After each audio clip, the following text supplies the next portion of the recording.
సంవత్సరాల క్రితం 2014 ఫిబ్రవరిలో అప్పుడు రాజ్యసభలో విభజన చట్టం సందర్భంగా బీజేపీ కాంగ్రెస్ నాయకుల మధ్య జరిగిన చర్చ అది. 5 సంవత్సరాలు ఇస్తామంటూ ఉత్సాహంగా కాంగ్రెస్ నాయకులు లేచి చెప్తూ ఉన్నారు.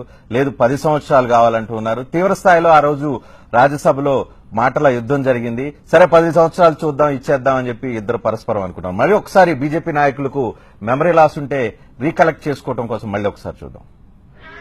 For 10 years, Prime Minister is saying 5 years.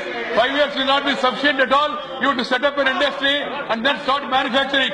Let them make it 10 years. Special category, Seemandhra 5 years. That should be 10 years, sir. Okay. That is the demand of the people. Okay. 5 years you cannot set up any industry. All right.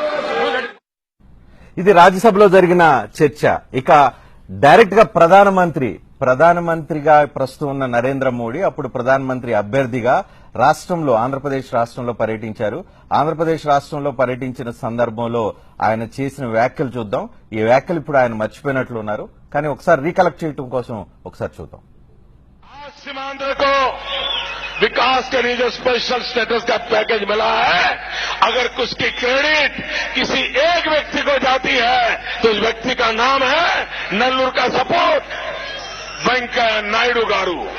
और मैं आपको विश्वास दिलाता हूं, आप मुझे दिल्ली में बिठाएंगे, ये जो वादा किया है उसको निभाएंगे भी और बढ़ाएंगे भी.